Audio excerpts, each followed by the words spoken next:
Welcome, everybody. So glad to have you join us today. We are starting, this is our fourth episode in our failed prophecy series. I've got our special guest speaker today, JonnyB. He's been really heading this up, and he's been doing a great job with this. We've done the virgin birth. I know we did Micah. We did the suffering servant, and now we're going to be talking about Psalms 22 today. Before I bring Johnny up and get into the presentation, I just need a couple of quick announcements.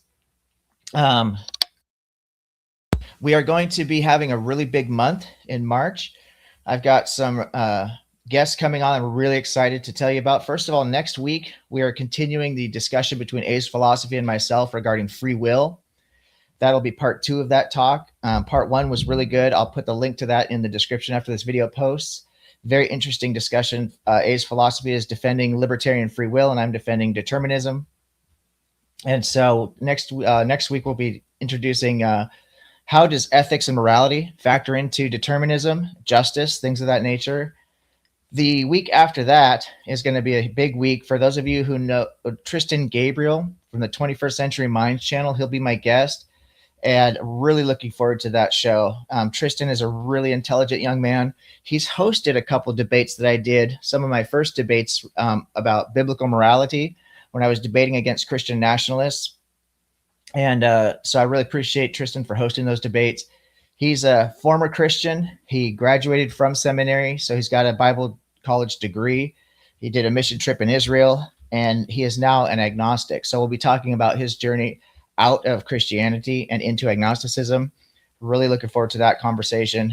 The week after that, it looks like Austin Sims will be stopping by. For those of you who know, he knows a lot about evolution, and I'm going to be picking his brain. I love to talk about evolution. It's such a fascinating conversation, and he's very well informed on that topic. It wouldn't surprise me. I've got a couple of science deniers who follow my channel who deny evolution.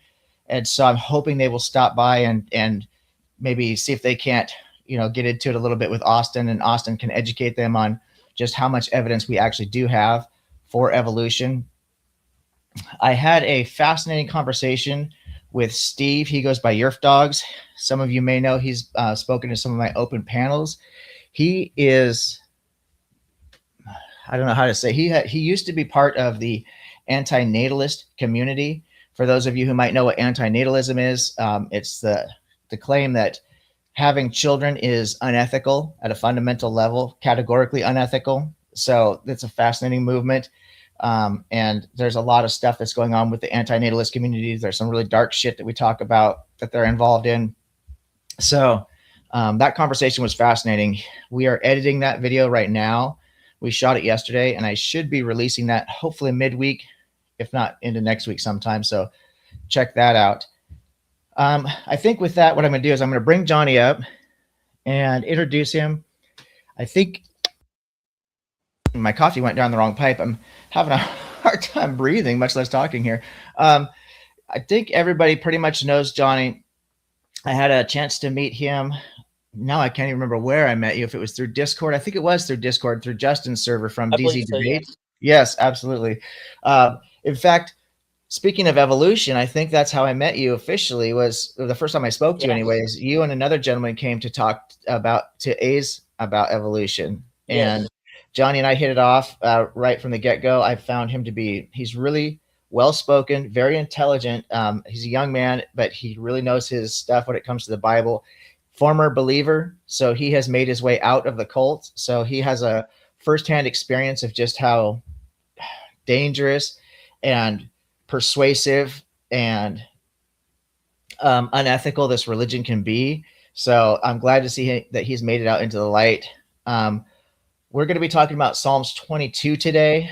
This is a really interesting one for me because generally when I do these failed prophecy series, I pretty much stick to talking about the historical context of the period, and then Johnny talks about the epistemology. There isn't really a lot of historical context to go over. This is a lament of King David. We know King David ruled after Saul, right? So this would be the beginning of the first millennia, essentially. We're working our way backwards in BCE, so you could say beginning or end. It just gets kind of confusing. But other than that, there isn't a whole lot of historical context to put into this per se, because it's difficult to get a real history behind the time of King David. It's much easier once we get into Solomon, and then of course after that, like the reign of Hezekiah and things of that nature, things we've talked about with the Assyrian period, the Babylonian period. That's when we have a lot better understanding of the historical stuff. So for me, I've got some more epistemological concerns when I read through this Psalms, and I'm going to let Johnny start us off, and then I'll go ahead and just fill in with my own commentary about the problems that I have with this particular claim that this is a messianic prophecy. Johnny's been very active. He's been getting some stuff going himself on TikTok and YouTube. So before you get into the slideshow, Johnny, do you want to just introduce yourself and tell everybody what you're kind of been up to lately? Hello, everyone. I'm Johnny. Yeah, like Objective said, we met through Justin's Discord, through the Deconstruction Junction Discord. He was like, can anyone here help me? I'm, debating somebody on evolution, and I don't really know how to portray it properly. And me and this other fella, Yannick, we were like, yeah, we'll come up and we'll give it a shot. Although I have to admit that my knowledge is more in the Bible, and theology is not really. I mean, I do know a lot about science and evolution. It's just I'm just not perfect at it. So, but that was fun, and we had a great time doing that. But yeah, so like lately I've been on TikTok debating Christians. But pretty much what I've been doing. Every once in a while I'll get somebody who isn't a Christian. They're like another type of theist or something, and typically I don't really fully typically, like, after I figure out they're not really Christian, because my prompts are specifically for Christians, I'll just move on, because like when the prompt is just about Christians, that's who I who I'm going to speak to, I guess. But yeah, I mean, that's pretty much all I've been doing, and I've just been re-uploading my TikTok content onto YouTube. So I would like to say hello to everyone in the comments. Hello, Ben Hameen. Hello, Chris. All the other people out there. Thank you for tuning in to us. We're just going to go over Psalm 22 and why it's not about Jesus. Psalm 22 is a lament of King David. The opening to Psalm 22 is quite literally telling us that it's about King David. It is. Just real quick before you jump in, I probably should have said, I'm so sorry to interrupt, brother. I forgot to mention, as always on Sunday, I do open up the live panel. I do it after, if I have a special guest like we do today, we let the guest make the presentation, and then I open up the panel. It's nice if you talk to the guest about what we've been discussing. However, that's not necessary at all. This is an open platform, and it's a platform that I share with the community, so you guys can discuss anything, really. The only rule that we have around here is that we're going to attack ideas and not attack people. That's very important. I bring a lot of divisive topics to the table because I let people speak freely for the most part. And so you have to have a thick skin around here. If you have an intelligent and reason-based response or criticism, that's what you need to present. If your arguments are all about emotion, we all have a right to our emotions, but we need to be really careful about how we engage with each other, even with people we disagree with, because my whole shtick around here is to basically show people that diversity is a good thing. Actually, we don't want the entire world in agreement with each other. So, but what we do want to do is we want to push back on bad ideas and hopefully convince people there's maybe a better way, a best solution, so to speak. So we will be opening up the panel. I've had a few people reach out to me during the week that say they want to come join this discussion. I don't know if they will or not, but this might be a little spicy, get a little spicy later on. So that's always entertaining. So sorry, Johnny, for interrupting. Please continue. You're fine. Also, I'd like to say hello to Deconverted Man. He demanded the hello, so hello, buddy. Yeah, I guess Objective, if you're ready to get into it, we can get into it. So why Psalm 22 isn't about Jesus. Failed Prophecy Series, episode 4. We're already on our 4th episode. Can you believe it? I actually am pretty excited because these episodes is how I am tracking, the progress of the channel. We're coming up to 200 subs, and in 3 months, that's an insane rate of progression. Considering I have no time to really put into this channel, once a week is a tough way to grow a channel. And the views are over 16,000, I believe, 16,500. I'm starting to get people tagging me and doing response videos to my videos, which is kind of I don't know if that's a good thing or a bad thing, but yeah, I'm really, really pleased and grateful to everyone who supported this effort. The reason the community is growing is because of you guys. Obviously, you have a lot more to do with this than I do. I'm just one person. So yeah, 4 months that we're starting our 4th month here, and we're tracking it because basically I think our first show that I did on this channel was on the virgin birth with Johnny. So it's kind of monumental there. Yeah, those are fun. So the opening to Psalm 22. So first, who is Psalm 22 about? It's really important to know generally who it's about. Well, Psalm 22, it's about King David. Psalm 22 opens with, "To the leader, according to the deer of the dawn, a psalm of David." According to the leader, according to the deer of the dawn, a psalm of David. Who's the leader? It's David. He was the king. So this is a psalm of David. It's about King David. So the gospel authors numerous times quote Psalm 22. In Matthew 27:46 and Mark 15:34, both feature Jesus quoting the opening to Psalm 22 during his crucifixion. Mark 27:46 says, "And about 3 o'clock, Jesus cried with a loud voice, 'Eli, Eli, lema sabachthani.'" I can't pronounce it. Sabachthani. That is, my God, why have you forsaken me?" There are going to be occasional times where I cannot pronounce something, and I'm going to have to do it again, but that's just me. It says, and then Mark 15:35 says, "At 3 o'clock, Jesus cried out with a loud voice, 'Eloi, Eloi, lema sabachthani,' which means, my God, why have you forsaken me?" Additionally, Matthew 27:35, Mark 15:24, Luke 23:34, John 19:23-24 allude to Psalm 22:18. "They divide my clothes among themselves, and for my clothing they cast lots." And the Gospel of John even claims that this is a fulfilled prophecy, that this was fulfilled by the soldiers casting lots for Jesus' clothes. So because several of the authors allude to it, I'll quote 2 of them on the next slide. Psalm 22:18, "They divide my clothes among themselves, and for my clothing they cast lots." Matthew 27:35, "When they had crucified him, they divided his clothes among themselves by casting lots." John 19:23-24, "When the soldiers had crucified Jesus, they took his clothes and divided them into 4 parts, one for each soldier. They also took his tunic. Now the tunic was seamless, woven in one piece from the top. So they said to one another, 'Let us not tear it, but cast lots for it to see who will get it.' This was to fulfill what the scripture says, 'They divided my clothes among themselves, and for my clothing they cast lots.'"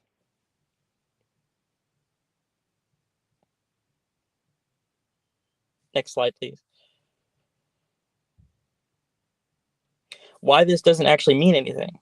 Within ancient Near Eastern culture, royalty often had their clothes taken as spoil by soldiers when they were conquered, and the clothes would sometimes have lots casted for them.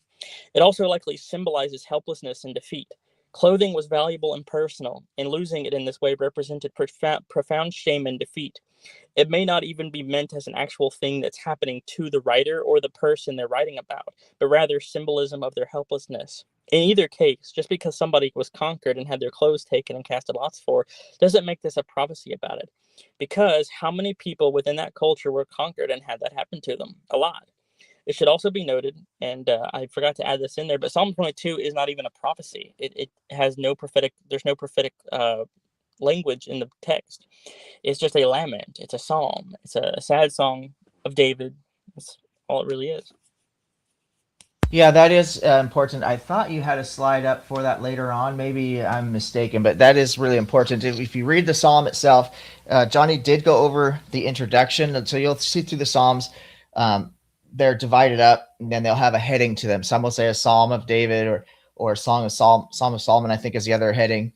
So you'll see the title itself gives away what the psalm is supposed to be about. There aren't any prophecies at all in any of the psalms that I'm aware of. I could be mistaken about that. That's not one of the books that I really spend a lot of time studying. Proverbs is actually one of my favorite books in the Bible. It's got so much great stuff in there. But Psalms, there is some neat stuff, but I haven't spent a lot of time on it. But I don't remember any actual prophecies in the Psalms. So that's something to maybe look into. Yeah. So the authors were trying to tie Jesus to Psalm 22. So it's clear that the authors had read Psalm 22, likely in the Greek, and were attempting to tie Jesus with its supposed crucifixion story. Additionally, Christians... Oh, wait a minute. We might have...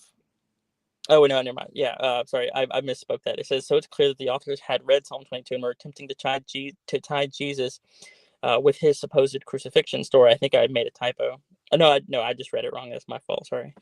Additionally, Christians claim that Psalm 22:16 is a slam dunk because in most Bible translations, it is intentionally or just poorly translated. Psalm 22:16 in the ESV says, "Four dogs encompass me, a company of evildoers encircle me. They have pierced my hands and feet." The biggest problem is that the Hebrew text does not say pierced. Yeah, there's actually a couple of issues with that, and I will touch on that. I think. Well, let me do it now. I think because it will. It actually. So there's so many really bad Bible translations out there. The the translators in most of the Bibles have an agenda, a clear agenda. I think I talked a little bit about that in our previous show that we did together last month, where if you look at the particular at the glossary for words in the back of the Bible, many Bibles have this, and you could look up the word Messiah, and the only references you'll get for the Messiah are when it talks about Jesus. But the first mention of the Messiah is actually Cyrus the Great in Isaiah, and you won't find that. Now, if you get yourself a concordance, you'll be able to find it. But if you just look at the glossary in your Bible itself, then it won't be in there, even though Messiah is actually in the verse. So this because the agenda, right? They want you to really push that Jesus is the Messiah. He's the only Messiah. Blah blah blah. You see the same thing with the piercing in this particular chapter here, 22 verse. I think that's verse 16, if I remember right. It's actually bound, not pierced. So Jesus, according to the story anyway, the narrative, which I'll talk about when Johnny's done, but he was crucified and he was pierced, right? So the whole story about doubting Thomas, right? He wouldn't believe until he actually put his hands into the wounds of Jesus where the nails had pierced his hands, right? And the Spirit pierced his side. And that's what caused Thomas to believe. So we know for a fact that the gospel authors were talking about a piercing. And it's from a misunderstanding of this is actually bound and binding their hands and feet. And we do find that many crucifixions there actually were bound as opposed to pierced for different reasons. The whole crucifixion process was quite gruesome and quite gory, but the way that the person died was through suffocation because they couldn't keep themselves elevated, the lungs closed off, so they have to keep pushing themselves up, which is why you see they would have a platform under their feet so they could elevate their torso to open up the lungs so they could breathe. But the body fatigues after a while, and you end up basically suffocating. Is how you end up dying. It's a terrible way to go. Could you hold on just 1 second? I believe my dad is about to start his motorcycle, and I can't have that. So just give me 1 second, please. Oh, that's no problem. We like motorcycles on this channel. I love to ride. So It's think gonna be loud though. Yeah, well, go ahead and mute yourself. Then I'll talk about here while you're doing that. I was going to wait till the end of this, but the issue that I have with this entire claim that this is a prophecy about Jesus is the same issue that I have with the claim that Jesus was crucified. Now, I'm not a mythicist. Frankly, I'm not a mythicist or a historicist. I don't care if there was a real guy or not. In the same way, I don't care if Siddhartha Gautama was a real person. What I care about are the teachings of Buddhism and what people do with those teachings. That's what's most fascinating to me and what's most relevant. Same thing with Christianity. I don't really care if there was a Jesus or not, frankly. It's what do Christians do with the teachings? What can we learn from the parables and the narratives? And there's some good stuff in there. No doubt about that. But is it historical? I don't really care. The issue I have with the crucifixion narrative is that is completely ahistorical. If you read through, I was going to do this after the presentation because I want to share the screen with you. So I may do that still after Johnny's done. But if you read through the different gospel accounts of the crucifixion and the trial in particular, you will find that Jesus was convicted by the Sanhedrin for blasphemy. If you read through the other stories of the New Testament about when this happens, like in the Apostle Paul, when he was Saul of Tarsus, right, and he was allegedly persecuting and killing Christians, these are one of the crimes that you would be indeed stoned to death for. there's no reason to believe that the Sanhedrin would turn over Jesus, a convicted blasphemer, to then have him crucified for sedition. That just doesn't make any sense at all. It doesn't follow the narrative or the historical accounts of what we have from that period and how they would handle that. They would stone him to death, much like the story of Stephen, when it, like I mentioned, Paul, right? Paul voted for the stoning to death of Stephen, for example. So this is how Jesus, if he were a real person, he certainly, if he was going around claiming to be God, which the Christians claim he was, claiming to be the Messiah, was indeed accused of blasphemy, he would have been stoned to death. That's the way he would have gone out. The other issue is with the trial itself. There's no world, no universe where Pilate is going to be capitulating to a crowd of angry Jews, no matter how angry he thought they were. That's absolutely not the way that Pilate was doing things. We have historical accounts of who Pilate was, external sources, and he was a tyrant. He was not a person who was going to capitulate to the Jews. Oh, you want me to crucify him? Okay, just to make you happy. No, that's completely ahistorical. You also get different accounts. I believe it's the account of Luke where Pilate then turns him over to Herod the Great, right? King Herod. Oh, what do you want me to do, King Herod? So the whole thing doesn't even match up internally. It doesn't match up historically. And the final problem with it is you get this story, this narrative where they supposedly Pilate introduces Jesus of Nazareth along with Barabbas to the crowd and lets the crowd decide which one of them is going to go free. And this is supposedly a tradition to celebrate the feast, right? This Passover, whatever tradition. That this was part of this, is that Herod was going to let Pilate, was going to let one of their criminals go. No way is Pilate letting somebody go at the behest of the Jews to let them choose between two criminals. The other issues with that is that's actually a almost an iconography in a way. I'm not quite sure how to describe that, because it's a trope basically. Barabbas, his name is actually Jesus Barabbas. So you have Jesus of Nazareth and you have Jesus Barabbas, right? So then you have the idea that one gets to go free and one gets to pay for the sins. Kind of harkens to the scapegoat tradition from the Jews. The other issue is, there's so many, the final issue is that Barabbas was accused by the Romans for sedition, right? The crime that the Christians want to say that Jesus was crucified for was sedition, was actually the crime that Barabbas was accused of. Jesus was accused of blasphemy. He really didn't. You don't see anywhere in there where Pilate says, "Oh, okay, you're claiming to be the king." You get one note, I believe, one reference. I believe that's in John. I could be wrong about this. I should pull this up. Only one of the gospel accounts actually says, "Okay, I'm presenting you your king of the one you call the king of the Jews, or your king of the Jews," which doesn't even make sense to the narrative, because the crowd is saying to crucify this guy. Why is Pilate saying, "Oh, he's your king, the one you call king"? It just, the whole story doesn't even flow consistently. And so I still don't think there's any reason to believe that Jesus was ever crucified, if there even was a Jesus. To me, I'm just completely unconvinced of that. I agree. The narrative we get of Pilate in the New Testament just doesn't Pilate. line up. Pilate, you're right. Pilates is a good exercise routine, though, for anybody who wants to know. I always pronounce his name that way, but yeah, Pilate. The way Pilate is described in the New Testament does not line up with what we know about him from real life. He often had people executed without trials. He just wasn't a good dude. He was a fucking tyrant. Like I'm sorry, my apologies. I did not mean to swear, but like the very idea that he was being sympathetic towards Jesus, and then was like, "Oh, so you really want this guy, dead? Well, it's your, that's on you then." Like, that's not him. That's not him. That's not the guy we know from history. The guy we know from history wouldn't have had a second thought about crucifying a guy named Jesus who was committing these crimes, who was convicted of these crimes. He would have no problem doing that. It just doesn't line up with the real history we know.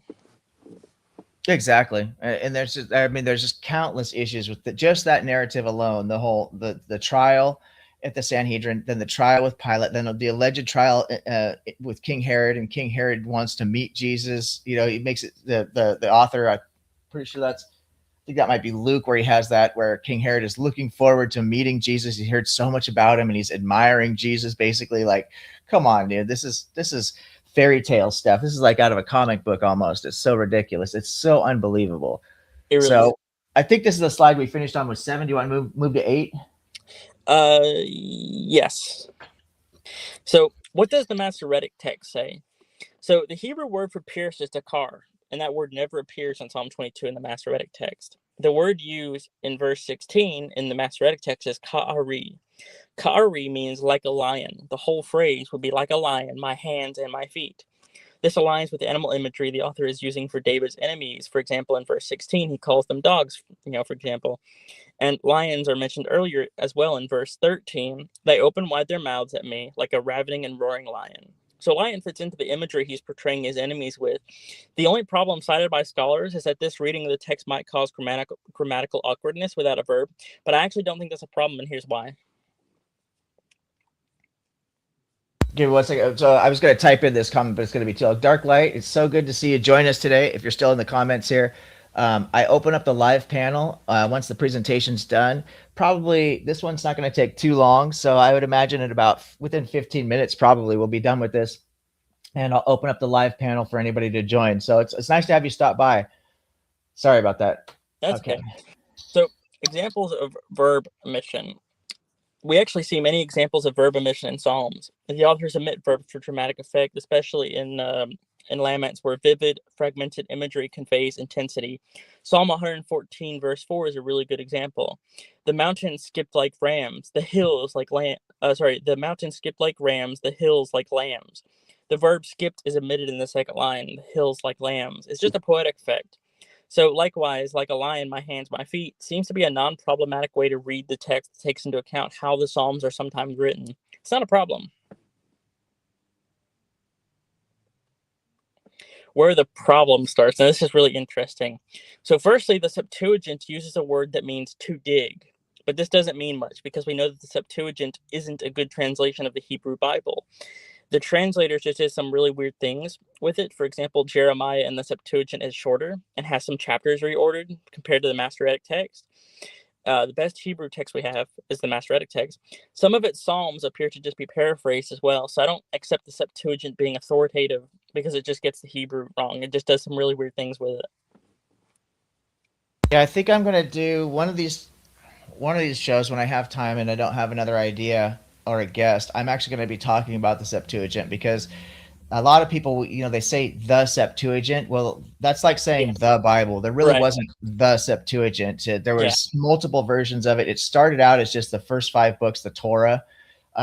And so I think by the time the New Testament authors are writing, we know of, I think it was 7 different major versions of the Septuagint that were all in circulation. It might have been 5 different versions, but there was a handful of them that were primary that were all in circulation and all had variances to them. So the Septuagint usage and the claim to the Septuagint, that in and of itself is a really, there's a lot of problems with that.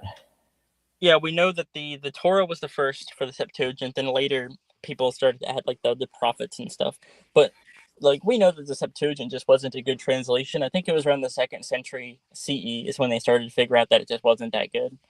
Yeah, I want to say I'm trying to think it was Ptolemy who ordered the first Greek writing of the Torah, but I could be wrong about that. But I'll probably do a show on that, and I'll do a little bit more research. It's been so many years since I studied that particular topic, but yeah. And what does the oldest text say? This one is really interesting. So the oldest Psalm 22, the Nahal Hever scroll, features a misspelled Hebrew word in verse 16, ka'aru.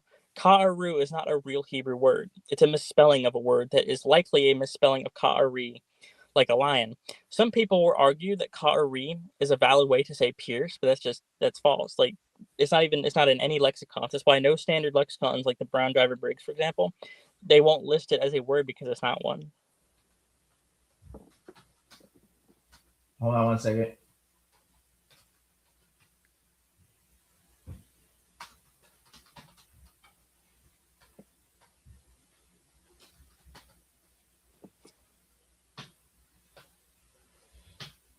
Okay. So my conclusion, Based on the evidence, I think the best and most accurate reading is, "For dogs are all around me, a company of evildoers encircles me. Like a lion, my hands, my feet," creating a vivid and intense scene of someone being attacked by their enemies, like how one might be attacked by a pack of ravenous animals. I see no evidence that this is about a future Messiah. I see no good reason to believe that this is a prophecy being fulfilled by Jesus. I don't even see a reason to believe that this is a prophecy. It's very good. Very good presentation, Johnny. I liked it. Let me pull this off the screen here. Make this a little bit. Okay. I agree to 100%. There is no reference in any context of it for prophetic language. There's no prophetic language being used. The title tells you who it's for, what it's for. It's a lament to David, or a lament of David, I should say, in this case. It gives you the context of what's happening with David. We know that a lot of times Christians will use dual fulfillment as a way to try and kind of wedge a prophecy into something that wasn't really a prophecy about Jesus at all. But this isn't even prophetic. It's not even a single fulfillment. There's no prophetic language being used in the context of this verse and this whole chapter at all. It's talking about something that's happening in real time. And the other issue is that David is ultimately is freed, right? Whereas Jesus is ultimately killed. So it doesn't match up in any way. I've heard other biblical scholars bring up a really good point that Jesus and all Jews pretty much would have been very familiar with this particular prophecy. So for the gospel writers to have Jesus saying, the introduction, my God, why have you forsaken me?" This was probably a lament that people were saying all the time. I mean, it sucked to be a Jew under Roman control. Obviously, that's why there were revolts, right? Yeah, so. It was probably a very well-known psalm. Actually, it was a very well-known psalm, and even though Jesus spoke it in Aramaic, I've heard this really weird apologetic that maybe the New Testament was actually written in Aramaic. That doesn't line up with what we have. But he just spoke it in Aramaic because that's what his language would have. Yeah, that's what his language was. That's how it would have been. That's how he would have learned about it. Either he would have read some sort of manuscript, because there were Aramaic copies, or he would have just, somebody would have said it to him and he would have remembered it. But either way, he would have spoken in Aramaic because that was his language, or his first language. Pin this comment really quick. So give me 1 second here. I'm opening up the panel right now for anybody to join. You can use that link, and I'm going to pin it in the chat here. Just give me 1 second if I can figure out how to do that while we are live.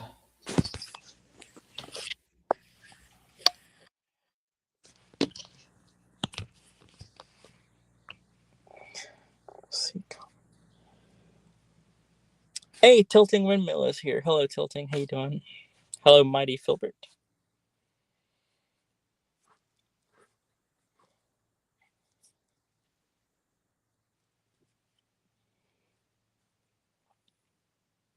Okay, so that should be pinned now. I hope I did that correctly. I think you did, yeah. I was watching. Well, on my end, I can't see whether it's actually pinned or not, but it's in the chat though. Yeah. So. Okay. I see Deconverted Man is backstage. Dark Light, I'm hoping you come on here. I know that you had some interesting comments to make about one of my videos. You're welcome to come up here and offer any criticisms or compliments. So we love compliments too. We're not going to tell you have to be critical, but any criticisms you have of any of the videos you've seen, I'm happy to defend my position. I did have some questions about your own theism, deism, whatever you call it. Pantheism is what kind of it sounds like to me, but I'll give you a chance to explain that yourself. I don't want to misrepresent your position. It sounds very interesting. Deconverted Man, what do you have to say, brother? Go ahead and introduce yourself and your channel. Hi, I'm Deconverted Man. I have a channel on YouTube where I do something no one else does. I talk about things. Yeah, no one does that. Only me. No one else. I'm the only one. Wow. Very interesting. No, I came up with this concept about talking about stuff. It was I was the first one to invent it. So objective, how does it feel to be fired now? Yeah. No. He was second. He was the second one. He was second. Okay. Yeah. I was first though. I invented talking, actually. Whoa. So like, how did people communicate before you? I don't know. I've always existed, just you didn't know. And actually, I was the lobster before. It was great. Anyways, yeah, stuff like that. I don't know. Anyways, I'm mad because this guy I was watching went insane, and so and now I have to do all this research on science to disprove him, and it's pissing me off. Anyways, all right.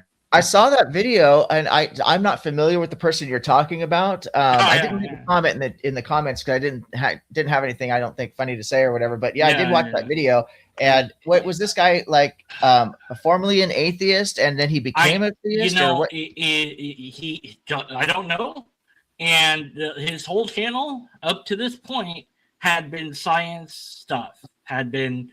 Talk about the universe, talk about physics, this, mathematics occasionally, this interesting thing, and this is how it was scientists think, yada yada, and he had little graphics, and he did well. I thought, I was like, oh, this is interesting stuff. That's why I subbed. I was like, all right, I like to learn new things. I like to hear about scientific stuff, and it was not super dumbed down, but it, might have been watered down a little bit for broader appeal. I don't know, but because I'm not super into the technical schmeckical, but all of a sudden he's like, oh yeah, science, maybe God, and I'm like, no, what are you doing? And I'm like, it's apologetics 101. It's exactly, I've heard this video done by apologetics, and it's just it was inconceivable that he would do it, and it just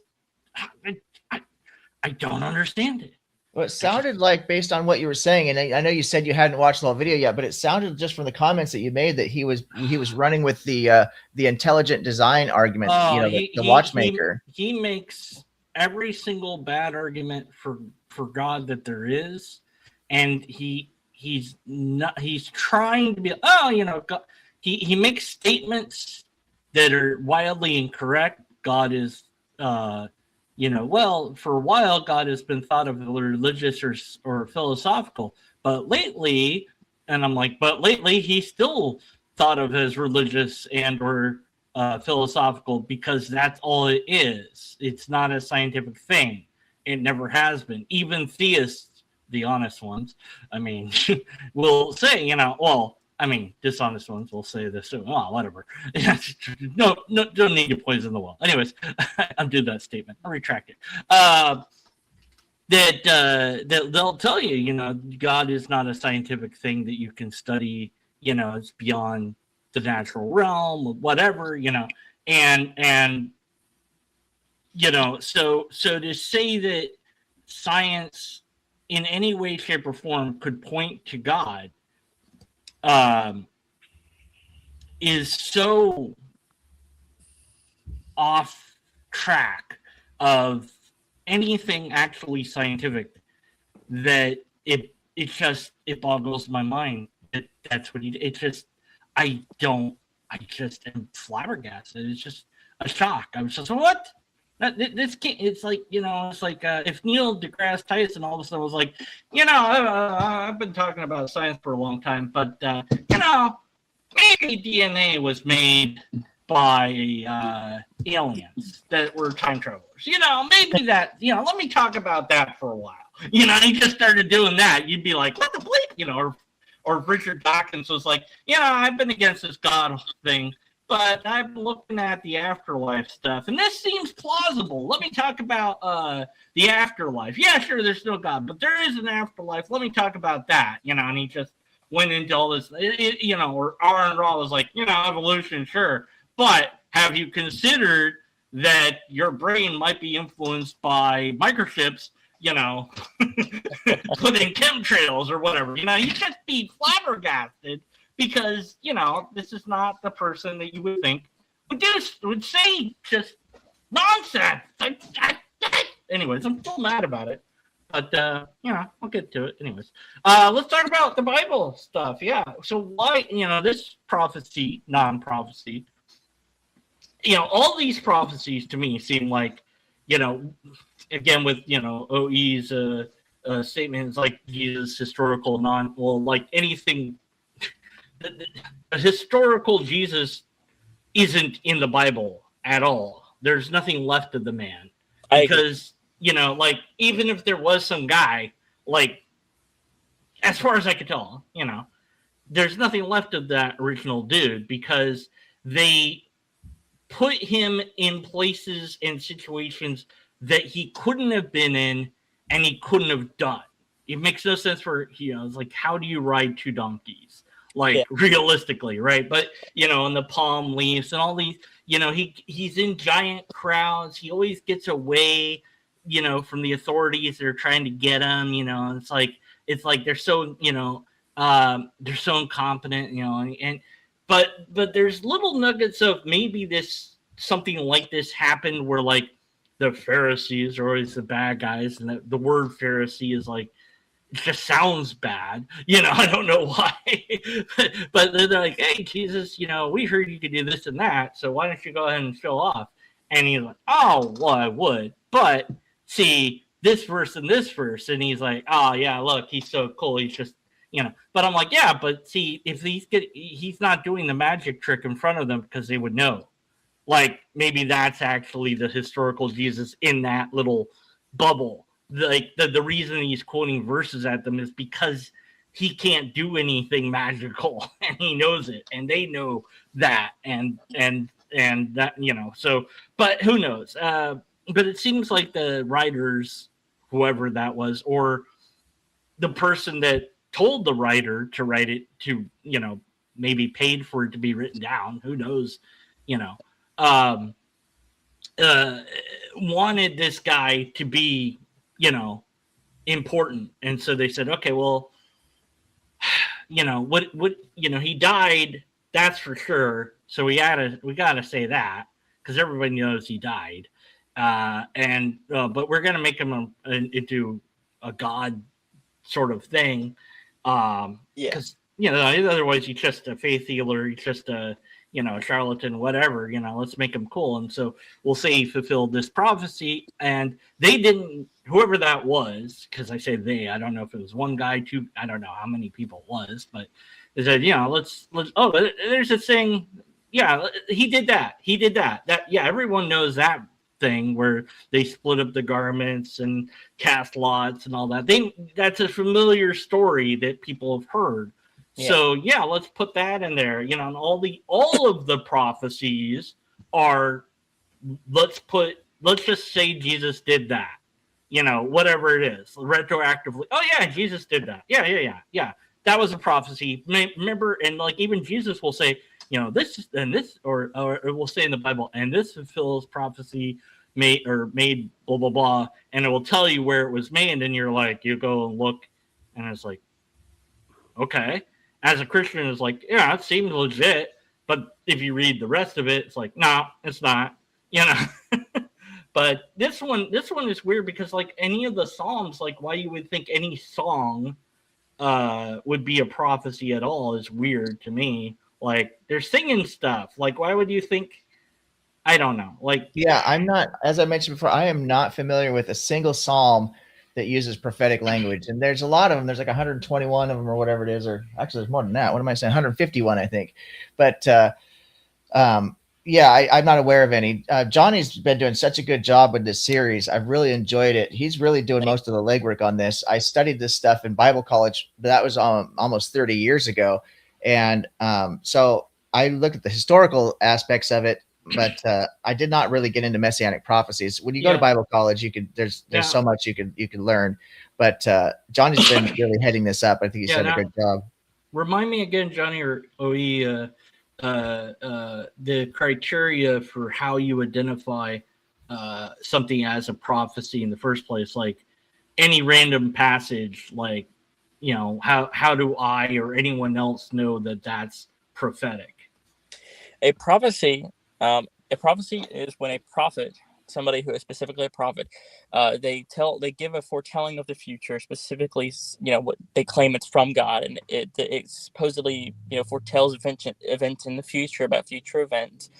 It can include aspects of the past, like, for example, Isaiah 53 is a prophecy about the future, but it includes talking about things that have already happened. For example, like the idea, like it's talking about the suffering of the servant has already happened. It's in the past, but it's also talking about the future redemption of Israel. So it's something about in the future, but it's incorporating things that are also in the past as well. So it's kind of, putting them together. But that's the easiest way you would identify what a prophecy is. It's when a prophet gives you information about the future, although it can also include aspects of the past. A prophecy is not a psalm. A psalm is specifically just a sad lament. It's not, not supposed to be a prophecy. I also want to address the other things we were talking about is, yes, like, so basically what I think happened is, I think that Jesus was a real person. He was a messianic doomsday cult leader. And because of the things that he was claiming to be and to do, like, for example, if he was claiming to be the Messiah, if he was claiming to be the Son of God, they would have seen that as blasphemous. It could also be the fact that he was claiming to be divine, even though he never actually, obviously I don't think he was, but he might have actually claimed that. And people and his religious leaders might have thought that was blasphemous. If we look at the Sanhedrin 43a, they also seem to have charged, it also says they charged him with sorcery, which is interesting. So this would be, it would actually be really interesting if, because of if he was going around teaching things, that that at some point rumors started to spread that he could actually do miracles. And his religious leaders would have heard that and thought he was consorting with demons. And that would have been another thing they wanted him dead for. I can easily imagine him doing like sleight of hand sort of magic tricks or whatever, and that eventually gets extraordinary over very short amount of time. It doesn't take that long for that, for a simple magic trick to become a miracle, and maybe he even had like a cup of water that he switched into wine, and that stuff's easy to do, and it would have fooled a number of people, And what's interesting to note is that, like, the donkey thing, right? The Hebrew Bible in Zechariah 9 just talks about a single donkey. That's all it is. But the author of Matthew, because he's reading the Greek Septuagint, he misunderstood it and thought it was actually the Messiah riding on two donkeys. It's not. It's just one. It's just the way it's describing the specific donkey. If you could easily misinterpret that as being two donkeys, but it's not. Also, you said Jesus speaking Aramaic, and I always I don't remember, I was like, oh, he's Jew, he's speaking I don't know, he's speaking Jewish, right? Nah, he's not even speaking, he's not. And it's well, isn't he God? Can't he, isn't he doesn't he know every language? Well, it's interesting.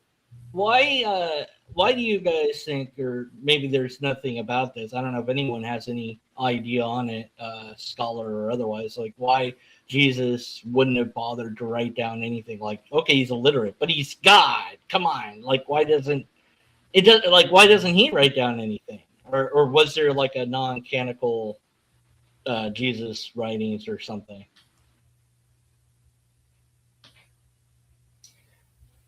Chris, did you want to chime in on that as well? And also, Tilting Windmill had a question for you about your PFP. I think that means profile picture. I'm so bad with these. Well, avatar, okay. or whatever. Yeah. Technically, it's because I'm going through StreamYard and all different apps. That's anyhow. It's still the same technically, but it's just whatever. Doesn't really matter. It's just potato. But the thing that I wanted to kind of put in was the comment that I actually put on earlier, that I think it was Jesus, in the myth. Well, I call it the myth, or in the Bible, or whatever. Jesus meets 5 people before he gets sentenced multiple times, and I just basically if you factor all of those, it would essentially take a month, and because even if 40 kilometers or something is not that much, if you because of the fact that we're not most of the transportation back in these days, it was through courier or just by your own 2 feet, basically. That's what I'm saying. It would essentially take a month before, well, Jesus would be arrested for basically like a month to make it all fit. But the problem is that how the Bible is written, it's like if the whole shebang from arrest all the way up to crucifixion slash execution is essentially like done within like 3 or 4 5 days, you know. And also there's well there's basically that's my main point essentially. Well, Jesus could teleport, so problem solved. but that's what I wanted to put on the table over there, because it's not it's just the fact that of the whole logistics of the story for it to be historical, like, is so skewed towards, so many variables that are already like, he's like they're already over the line, that it doesn't fit anyway. No, I think you're right. Travel time is just one of the issues. And when you mentioned travel, and then I was listening to what Deconverted Man was saying, and it got me thinking about the different types of tropes that you see in the gospel accounts in the New Testament, especially. And there's been some really good work done on it by like a Dr. Robin Faith Walsh is one name that I can remember who's talked a lot about it. Vincent's done a lot of work on it. I think Price and Tabor have done a lot of work on it, but there's this heavy Greek influence from the epics, right? Like the Iliad and the Odyssey, for example. When you just look at Paul's shipwreck story and stuff like that, you could also see major influence from Stoicism, which for people who study philosophy and history, they know that Stoicism was really introduced into Rome around the middle of the 1st century before the Common Era. So at the time that the gospel writers were allegedly writing these books, right around the fall of the temple, which would be the end of the 1st century in the Common Era, Stoicism had a chance to really make its way around the Roman Empire, and it had a huge influence on Rome. We know that, in fact, particularly it was Seneca who was the tutor of Nero, for example. Seneca, one of the great Stoic philosophers, probably my favorite Stoic philosophers. Marcus Aurelius, obviously, is really well-known Roman Stoic. So Stoicism, you see that heavily influenced into the Bible. You see a lot of Zoroastrian influence from Second Temple Judaism makes its way into the New Testament with concepts of afterlife and what happens with this cosmic battle that's going to happen with Jesus when he comes back and all that stuff. And all these influences are so obvious that to try and pick out a historical event or a historical person out of that, to me, it's not worth the effort, I don't think, to argue for historicity. Yeah, but Jesus not writing down anything. That didn't really. Nobody. Was there no answer to that, or we don't know, or? Well, yeah, I think that's perfect. That's a perfect observation. Yeah. Why wouldn't Jesus be writing? Because according to at least one of the later editions, with Jesus, that woman that caught in adultery. Now that's a later addition to Mark, but or John, excuse me, that's a later addition to John. Jesus is allegedly writing in the dirt or whatever. Yeah, right? yeah. That's so supposedly somebody later on thought, we should make it look like Jesus could at least write. He just chose not to. Yeah, maybe or was he just doodling? I don't know. Well, you could go to through the Muhammad excuse, as they basically in Islam, they flat out says that he's essentially illiterate. So but then again, it's just pedantics. There's also that weird translation I heard about where he says let the person without sin cast the first stone, and he was like, Mom, put down the stone. You remember that one? No, not yeah. It's a joke. Yeah, anyway. Yeah, but whatever. But most of it, how at least in my mind, how people just kind of not obfuscate, but obfuscate or just dodge the whole dilemma of, okay, where are the Stoics? Where are the the Greek philosophers and all that stuff, and you can just say, put the label, put the pagan label, and there you go.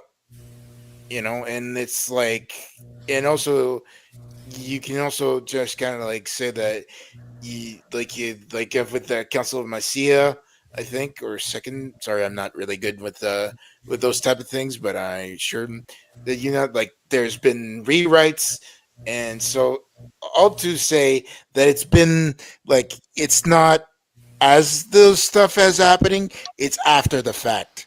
So yeah. Here's an interesting question for you, Johnny. Is there any prophecy that Jesus could have been said to actually fulfill? Deuteronomy 18, false prophets. Because if you listen not to a good one, though.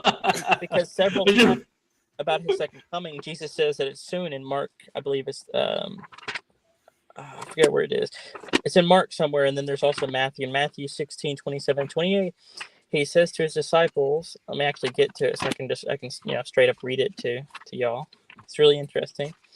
Yeah, Matthew 16, 27, 28, he says, it says, for the Son of Man is going to come with his angels in the glory of his Father, and then he will repay each person according to what he has done. Truly I say to you, there are some standing here who will not taste death until they see the Son of Man coming in his kingdom. This is the second coming. It's clearly a reference to Daniel chapter 7, the Son of Man coming down from the clouds. But this never happened. His disciples all died. None of them ever saw this happen. It never happened. Well, now that they say that this is like he comes back and they all see him. So that's what is said, is that's the fulfillment of that. Yeah, and I don't think that apologetic works, because he's specifically referring to a second coming when the Son of Man comes on the clouds, and then he repays each person according to what they have done. That is, because he didn't do that last part. Well, he's going to do that later. See, he fulfilled part of it. He didn't have to do the whole thing. It's just being picky there. And then Mark, I believe it's in Mark 13. Anyways, all right. I'd like to welcome Dark Light to the channel for the first time. It's great to see you, brother. I don't think I've had a chance to speak with you personally, but I've seen you on Skeptic Lou's channel once or twice, and I saw you on who was Skeptic Philosophy. Skeptic Philosophy. That's who it was yesterday. Yep. Yes, absolutely. I enjoyed the reaction video you did to one of my shorts. That was pretty entertaining to listen to. The only correction, I don't know if you read that comment or not, but you referred to me as an agnostic Christian. I'm actually just an agnostic. You guys can call me whatever you want. Frankly, I don't get too butthurt about things. But if you want to be accurate, technically, it would be just objective agnostic. Ethics. Okay. Your poopy head. Eat that. Yeah. No, I'm sorry. I apologize. I'm sorry. I love you. I didn't mean it. I take it back. Well, Darklight, why don't you introduce yourself to the channel since it's your first time here? Talk about your own YouTube channel, whatever projects you're into, and then we'll kind of work our way around the room, give everybody a chance to talk. And it's an open platform, so whatever you want to talk about.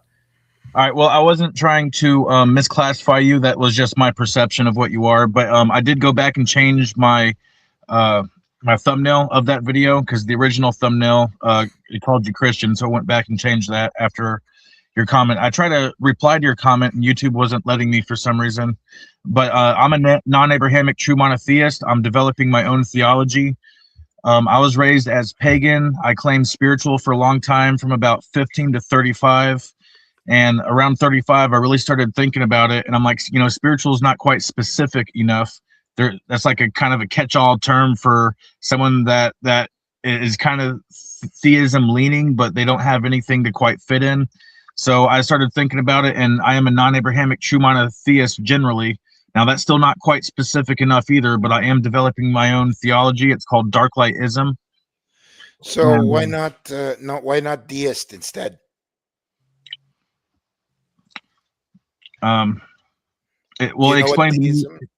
Explain to me exactly what you perceive deism to be, and I'll respond to that. Well, like, I don't exactly have a personal definition. It's just the it's just the like standard like stuff you've. So deism versus theism. Deism refers to non-anthropomorphized God concepts. So basically, like this God that is detached from creation in a sense. Energy gods. Pantheism could be a type of deism where God is basically just the universe. You could look at pantheism or the Gaia concept. So that would be a type of deism. Theism is where you have these personalized gods. So in Hindu gods, that's a theism. All the hundreds of gods they have in Hinduism, the Abrahamic faith, that's theism. They have the Yahweh God, the Jesus God, the Holy Spirit God, so on and so forth. So that's the easiest way to understand it, I would think. I got the definition over here. It's belief in the existence of a supreme being, specifically of a creator who does not intervene in the universe. The term is used chiefly of the intellectual movement of the 17th and 18th centuries that accepted the existence of a creator on the basis of reason, but rejected the belief in a supernaturalistic deity who interacts with humankind. So that's the definition. The interaction with humankind is really a big part of it. So yeah, that's a pretty decent explanation. Now, developing your own theology. I've been aware. No. I really shouldn't. Give it to me. Give it to me sideways. No. That's what I'm here for. I've been aware of this this one theology that's out there that hasn't gotten any like, people don't treat it seriously, but I know about it and I talk about it sometimes. Called The Lobsterist. Yeah, it's a whole book. It's on my about page, and you can read it, and even Captive Desk, he read the whole thing. So yeah, it's starting to gain traction, but I just can't get anyone to actually respond to it, like rebuttal it or prove it wrong or anything, or even see if it's right. So I'm just excited, someone else trying to make their own theology. It's like, oh, it's already here. Why not be this? Be a lobsterist. It's pretty cool. And no one's going to do it, though. Oh, well. Well, yeah, I'm not really a follower. My narcissism doesn't allow me to capitulate to someone else's theology. You see what I'm saying? Yeah. Well, I mean, I don't know who made it, I just know it exists. To answer the question as to why I'm not deist, because my basic perception of deism was pretty much a God that created the universe but is standoffish, not really involved in the universe, and that's why I claim theism instead of deism. Because from my perspective, now I don't believe in a supernatural God. I don't believe that there is anything supernatural, so that is a big difference between me and followers of Abraham. But there's no such thing as supernatural. There are only naturalistic phenomena, which we don't yet have the naturalistic literacy to describe. So I don't believe in a supernatural God, but at the same time, I call it the fractal singularity omnimatrix. It's a theory of mine. Now, this is just a theory that everything exists at the same time and place simultaneously. That is the fractal singularity omnimatrix. And the way I like to say it is all consciousness is an extension of the omni-consciousness. We are all co-creators within the Godhood. We are all pretty much a fractal extension of God. And that's why I claim theism instead of deism, because the way I see it is God is intricately involved in every single quanta and void within existence. And have you studied on I know I tried to ask you this in the comments, but it's great to have you show up here because I do have a lot of questions about this. I find it fascinating. Now, there's one of my favorite philosophers is Spinoza, and he talked about what he called substance monism, and he had to kind of couch his language for his own safety because he was afraid of persecution. As you know, religious people can be very violent, the Abrahamic religions in particular. And so he kind of couched his language, but essentially what he was teaching is what's known today as non-dualism, and that the universe and God are indistinguishable, that everything is connected and everything is basically just a different attribute of the same substance. And it sounds to me very much like what you're talking about. I mean, you might have some different twists on that, obviously. But I'm just curious, does that kind of resonate with you, where God and nature are essentially the same thing? Well, the way I would call it is everything is God. No, I haven't looked into that specifically. That's why you were asking me about this stuff, and half of it I really haven't looked into. So it wouldn't surprise me that I have parallels with existing theologies out there. But the way I see it is everything is God. You know, the universe is the inverted U that is projected onto everything else. It's kind of like a hologram. You know, that there's all the information of the entire hologram within a single quanta of that hologram, and each one of us as a fractal consciousness is like a piece of the hologram that has all the information encoded within it from the one true creator. Now, see, the reason why I'm not polytheistic is because I believe in the unity of God, not the division of God.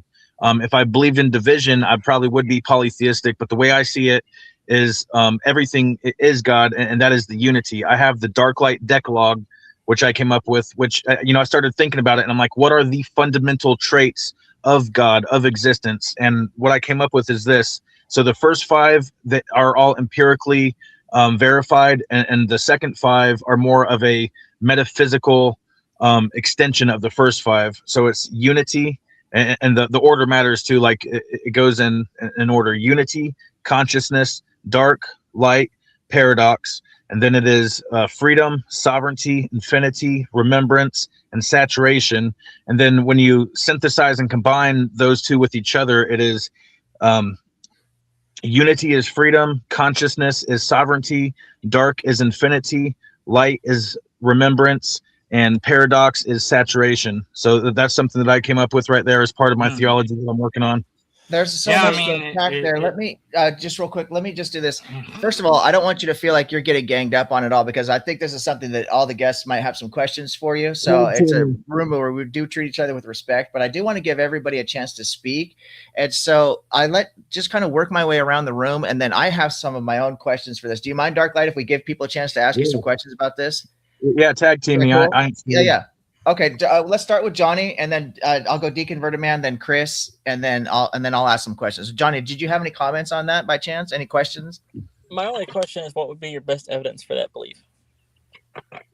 Okay, well, that kind of circles back around to why I even believe in a creator to begin with, which is I am a creator. Therefore, there is a creator. Now, my beliefs diverge very significantly from followers of Abraham.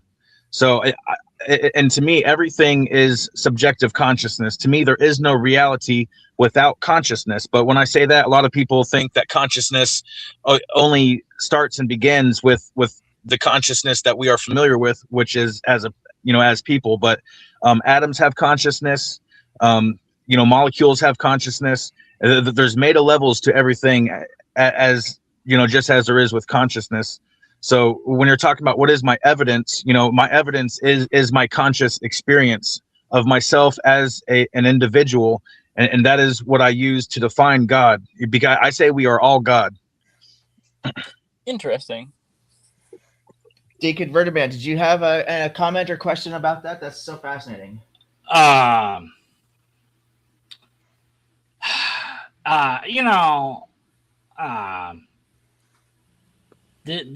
There I don't even know where I'd begin, because my thing is informal logic, and I can't apply a formal logic to words he uttered without sounding like some sort of let's just attack the ideas. This is incoherent word salad. This doesn't mean anything. Quanta this, quanta that. Ooh, yeah, that's nice. You came up with ideas. Yeah, anyone can do that. What's your evidence? You don't have any. Okay, moving on. Anyways, that's really all I have to say. There's no question. There's just no logic here. There's just, I made up an idea, I like it, and that's it. I mean, okay, cool. Lobsterist, not to be insultive, but just like, hey, might as well read the Lobster. Well, and actually, I can actually see, because there are well-established philosophical models that actually do touch on these very things. So yeah, well, so far, I haven't heard. I mean, it's incoherent nonsense. I'm sorry, but there's nothing for me to add. There's just not logic. I'd say learn informal logic. Maybe that will give you a handle on a way to make an argumentation that at least would be sound and valid. But other than that, I'd have nothing to say. So I'm going to go then. Because I don't, I just, I have nothing, else to say. Oh, Fair enough. Bye, everyone. I appreciate you stopping by, brother. Always entertaining to have you by. bye, Dark buddy. Light, before I move on to Chris, did you want to have a response to that? Yeah, Is there- absolutely. And he said there's no logic behind it, and I actually pride myself on having consistent logic, which is a big differentiation between me and followers of Abraham, because they do not have consistent logic. So we can go back over it. Okay, so unity, there is actually all kinds of scientific proof for different kinds of unity. I don't have all my notes right here in front of me. So you're saying evidence. Okay, so my main thing is consciousness. So you're trying to tell me there's no evidence for consciousness. Now, I think there's the most evidence for consciousness out of anything that there is possibly evidence for. So there's no evidence for dark. There is absolutely evidence for dark. There's no evidence for light. Like I said, I don't have all my notes with me, but I have scientific, empirically verified proofs for my first 5 parts of the dark light decalogue, which is unity, consciousness, dark, light, and paradox. Those are actually scientifically verified traits right there. And so light, there's obviously scientific proof for light. So paradox, you have the Heisenberg uncertainty principle, you have the wave particle duality, which is all empirically verified. Okay, now the second 5 of the dark light decalogue is more metaphysical, and I admit that it's harder to provide scientific proof for those, but I actually pride myself on trying to fortify my theology with scientific proof. So that would be my response to the previous guy. That was I wish he would stay on to rebuttal my rebuttals, but rebuttal my rebuttals. Yeah, no, I mean, I can clearly see where you've grounded things, not just in philosophy, but in quantum physics. And there's a lot to unpack there, but I don't want to take, let me go to Chris and then I'll have my own comments about that. Chris, go ahead, brother. It's your turn. Yo, I'm just kind of like, what's your thoughts on Taoism and Buddhism? Just to be curious. I haven't studied super deep into them. I have a very surface level understanding of them, so I don't want to dive too deep into it. What I like about Buddhism, though, is that they don't have a belief in a God concept, which is a lot of Eastern philosophies have a very different concept of religion than Western philosophies. They don't have as much as there is a God. It's more of a way of life. So I do like that about the little bit of Buddhism that I've gotten into. Okay. It's not, and I'm not just saying like, well, Tao and Dao, but it's not that I have a super in-depth type of understanding myself, but I do, in a way, that's what, like, some of the concepts of it, that's what I'm hearing, but that's just my Well, Chris, it's amazing that you said that, because both of the questions that you asked, your first question was about deism versus theism, and your second question here was about Taoism. And I actually literally asked him both of those things myself. It does really sound like a lot of that. So most of the people who are here know my background, but Darklight, you may not know this about me, but I'm actually an inventor. I've got 2 patents to my name. You'll see me writing my picture, this innovative boat. I invented the trifold hull. I saw that. I was like, what the fuck is that? That thing looks badass. So I can tell you from firsthand experience that there is no such thing. Even as a patented inventor, I have to be humble and admit that I haven't really done anything new. We call it innovative because nobody else has technically done what I've done, but kayaks, stand-up paddleboards, boats, these have been around for thousands of years. I didn't invent anything like that. All I did, in fact, they've had kayak stabilizer units available that you could attach to a canoe or a kayak for years. All I did was figure out a way to manufacture all of that into one unibody and build this hybrid type of a boat, right? So in a way, I did something. Pretty much took pieces of things that were already together, just exactly. And that's what it sounds. So when I'm talking to you about your own theology, and the reason I give that background, not to be arrogant, but just so you have an understanding of where I'm coming from here, is that I'm not trying to be dismissive and say, oh, you're not being creative or you're not being inventive. No, not at all. But what I'm trying to say is that it sounds to me, based off the surface level of what I've heard so far, and I haven't gotten deep into your shit yet, so I might find something that I'm missing here. But just from what I've heard so far, it sounds like things that I've heard from multiple different places, just kind of amalgamated into one. And that's where I was really curious about if you've looked into some of these other things, because again, you may have a unique combination or a unique spin on it, but it sounds like you're just taking pieces that have been well established. And the reason I bring that to your attention is because not to dissuade you from saying that you're creating something or you're doing your own thing, but to encourage you to look into the established models and find out the pros and cons, the arguments for and against those specific models, so that when you're building your own project, you can eliminate some of the weaknesses and just put the strengths of each thing together, would be my recommendation, if that makes any sense. Yeah, no, and I haven't dove super deep into some of the ones you've mentioned. So there's nothing new under the sun, right? I'm not saying that I'm reinventing the wheel over here, but I am absolutely combining things in a novel and unique way. And my narcissism assures me of that. And I don't care what anyone else says. my narcissism is always right. Going back to that, that's so funny. Yeah, it sounds quite fascinating. And I myself, when it comes to the dualism versus non-dualism, I try to avoid using the word agnostic for these types of things, because for me, agnosticism is a very specific term that means that I don't think it's possible to know anything about gods or supernatural things, because we can't test it, we can't know. That's what agnosticism actually is, but people use the word however they want. But I am undecided, I'll say that, about the dualism versus non-dualism. The problem with the non-dualism is that it seems to contain an inherent contradiction. And from what we know about standard logic, contradictions must be false, because if both positive and negative, good and bad, are all tied up into the same thing, the same aspect, without any division, real division, not just perceived division, then you get contradictions. Whereas with dualism, if there actually is something separate from myself, then I can get conflict. But conflict is not a direct contradiction. And that's my only pushback on the non-dualist perspective, is that if everything is ultimately tied to one substance, then ultimately you're adopting, it seems to me anyway, that you have to bite the bullet on contradiction. Well, there's a couple things there that you brought up, and absolutely. See, that's why paradox is actually number 5 in my Dark Light Decalogue. So there is absolutely scientifically verified paradox out there, which is synonymous with contradiction. Now, not all contradictions are provable, but there are scientifically verifiable, provable contradictions and paradoxes, such as the wave particle duality. So in quantum physics, we do have it. So the contradiction concept is in relative physics, right? Not quantum physics. That's why they have special, they call it quantum logic, because of exactly what you're talking about. You're right about that.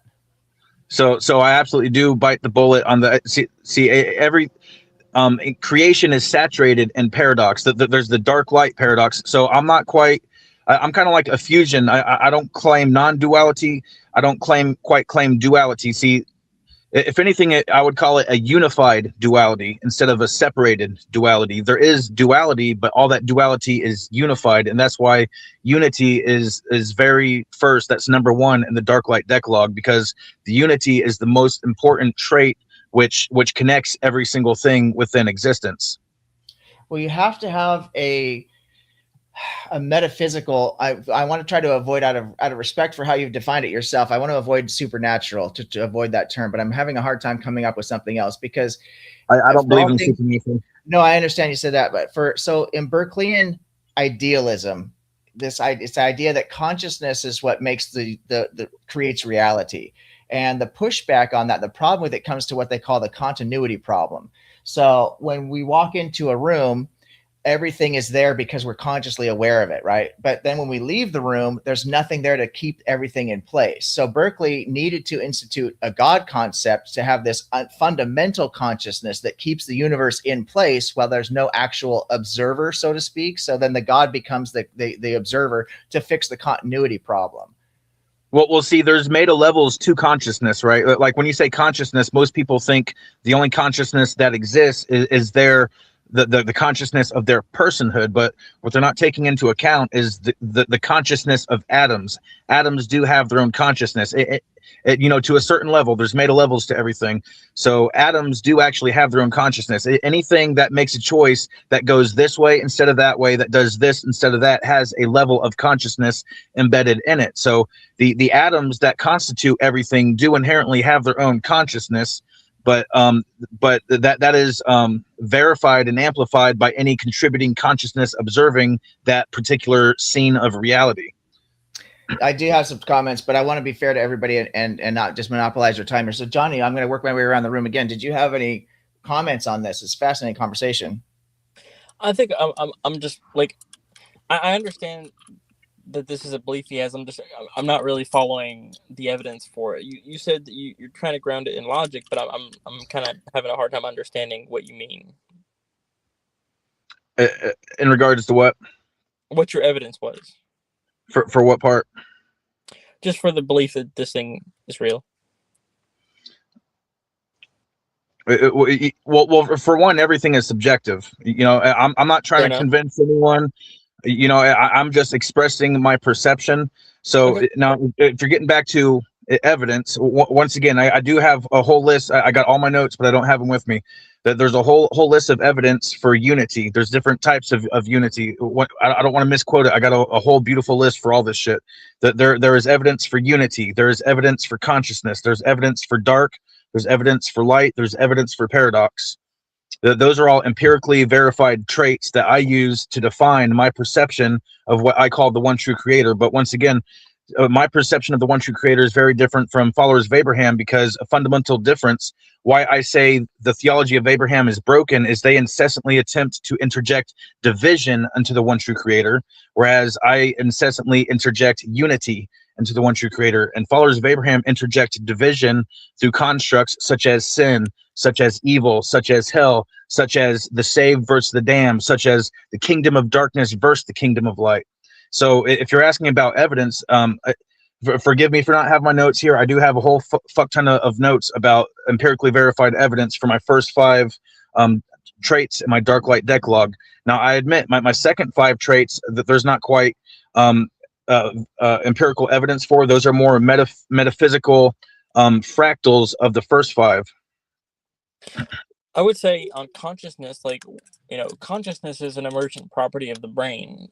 We if we damage the brain, people experience consciousness differently. And I actually myself haven't experienced this, but I know people who have. I have a close friend who one of their family members was in a really bad car wreck about 30 years ago, and they are nowhere near like what they used to be. They're on terms of like a level, they're on about a 5th grade level now. Well, I agree that consciousness is relative. So in that situation, consciousness would be relative to the events that happened to that people in the life that damaged their consciousness. So, but I don't see how that in any way deters from consciousness being a real valid thing. I think more I'm trying to figure out how you can link consciousness to God is what I'm getting at. Because to me, okay, within reality, the only thing that matters, and this is subjective, of course, the only thing that matters is our conscious relative experience of reality. Okay, fair enough. And just keep in mind, like, I'm not critiquing. I'm just genuinely curious. Like, I've never heard this. Raw dog me, dude. Like, seriously, like, gloves off, raw dog me. I ain't scared, bro. Like, I go out followers of I spend so much time fucking up in followers of Abraham's room, raw dogging the fuck out of them, trying to call them out, trying to get them on my podcast. Like, I ain't scared, dude. Like, because first and foremost, I will admit it's all subjective and relative. And secondly, I'm not trying to convert anyone. I'm not trying to have a cult, but I do have a perception, and I'm not afraid to voice that perception. So I absolutely welcome, because if you're confident, you're not afraid to engage. You are not afraid of, people challenging you. So bring it, Yeah, much respect to that, Darklight, because that's what this platform is ultimately what I set it up for. It's for people to bring different ideas, to challenge each other on ideas, and to teach people that we can do this and still respect each other as human beings and recognize that we have this common humanity in us. And it's been fairly successful so far. I've had a couple of shows that got a little heated there, but for the most part, everybody's just willing to just, verbally spar with ideas. And I really appreciate that. So Chris, you have a chance to get some feedback in here. What do you think about all this? Well, for me, like, I'm more, the fact is that for me, I'm a, hard, what's called a hard atheist, more into the anti-theist spectrum of things. And if you want to be more specific, though, I'm a existential nihilist. But then again, that's just like this goes way beyond what like I personally believe. But it's just that I'm just kind of giving you feedback on what I'm hearing so Yep, far, give it to me. and that's basically that was my feedback, pretty much. So yeah. Anyway. Another YouTube channel has just joined the chat, and yeah, brother, I don't know how long you've been here following this conversation, but it's another person who mentioned something that I had originally asked Dark Light here about panpsychism or pantheism. So this is just another example of another person who's identifying something, from that your theism, your model seems to be incorporating. And again, that's no shade on you whatsoever. In fact, it takes its own type of creativity to combine different things. You know what I mean? It's like a bucket of Legos, right? You didn't invent the Legos, but you can build a really cool whatever the fuck you're going to build out of it, and that takes your own creative energy. So I definitely recognize the creativity in it, and I do think that when you talk about the two segregated, you got the first five, the second five, and this Decalogue. The first five are clearly empirically verified. You're just talking about things that we observe in the world: darkness, light, paradise. That's all out there. So that's evidential. The second five seem to be philosophical. I know it's more metaphysical, but they have a direct fractal relationship to the first five, all in order. But I wanted to respond to something from Chris real quick. You mentioned something about existential nihilism. Yeah.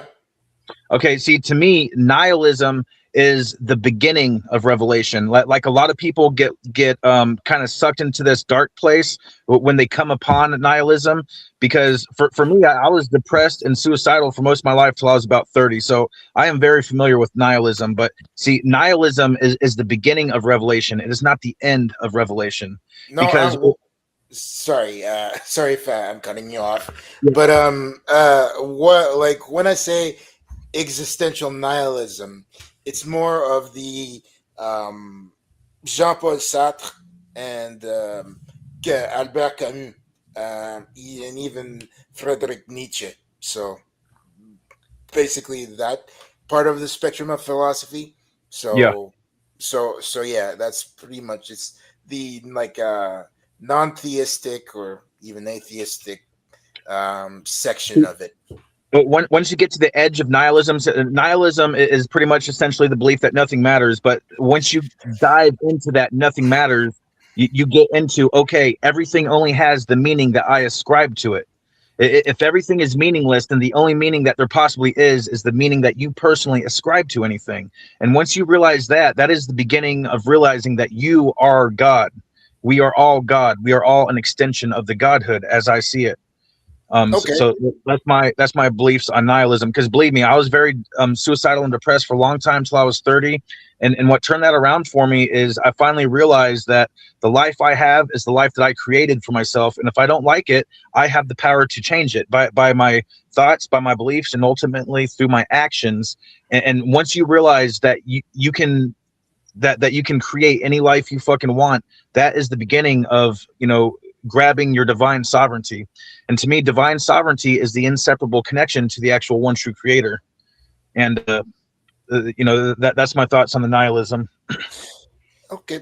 Chris mentioned Nietzsche, and you're talking about coming out on the back end of nihilism, and that's actually what Nietzsche taught and with the Uberman principle, right? And when you become the power man, and what the power man with Nietzsche is that the first stage of releasing yourself from the Abrahamic faith claim that God gives us this meaning, you realize, okay, there is no God out there giving us meaning, so there is no objective meaning to life. There's no objective moral principle, so on and so forth. And then Nietzsche says, what we do with that, instead of becoming where we want to self-delete, we make it the next step of progression to realize, like what you're saying, where we start to ascribe our own value to life. And then Nietzsche says that the true value in life is actually in the experience itself, which means now you don't have to get too high with the highs, too low with the lows. And this is a whole work in progress that Nietzsche talked about. And he says, once you get to this position, then your purpose in life becomes teaching others how to free themselves from nihilism. So you first free yourself from religious dogma, then you free yourself from nihilism, and you become this Ubermensch, So that sounds like a lot like what you're talking about. Anyway, and Sartre is more of a like moderate of, well, okay, God does not exist. I will behave as if God exists still because it's useful for me to live in society and all that stuff. But I know that's like the TLDR, like, understanding of it, but and Camus kind of goes on to absurdism, but it's just that it kind of revolves around the same thing. That I would you like to just kind address of get tilting back windmill up real quick. and just go for it. Yeah, sorry. No, I'm sorry for interrupting, but yeah, I got a really good point on this because I've heard this before. So tilting windmill says, but if everyone and everything is God, then it is a meaningless term. Just take the God out of the whole belief. Now, see, I realize that God is a bad touch word for most people, but see, the thing is, I'm taking it back from the followers of Abraham who have sullied the very construct of God. I'm taking it. That's why I use that word instead of using other words. I do that intentionally. But I do push back on the assertion that saying everything is God is meaningless, because check this out. That's like saying, okay, it's meaningless to even talk about atoms because everything's made out of atoms. It's meaningless to talk about nothing because 99% of the atom is nothing. So why even talk about nothing? But there is meaning in it, and noticing the minute details of which everything is created. It would be my pushback on that perception right there, Tilted Windmill. It does sound like in philosophy they have, or in logic they have the a difference without a distinction, and I think that's what Tilting Windmill is kind of touching on. And I would agree with Tilting Windmill. That's what Spinoza was kind of touching on. Is that his book I believe is called God and Nature, and so he's literally saying, listen, God is just technically nature, so there's no need to add the God concept or the God label because it infers a supernatural element. And you're obviously denying supernaturalism, which I can relate to. I consider myself to be as well as an agnostic, I consider myself to be a naturalist, not a hard materialist, because I do believe there are some transcendental things, such as I think mathematics is transcendental, geometry is transcendental, things of that nature. So they're not physical things, but they shape reality, if that makes any sense. So everything to me ultimately would come down to naturalism. And I think that any God concept, if we actually did discover there was some kind of an underlying God concept, quote unquote, it would just be a natural explanation that we finally figured out, is my own perspective of it. I'm very with you on the naturalistic part, and I do not believe, see, you can absolutely believe in a non-supernatural God. I mean, I do, but so let's get into your difference without a distinction here. And I think this all comes down to one's perception. The distinction and the difference and is within the perception of the individual who is attributing meaning, which kind of circles back to everything is subjective and relative to consciousness. And saying that, calling something God is meaningless if we're calling it reality or nature anyway.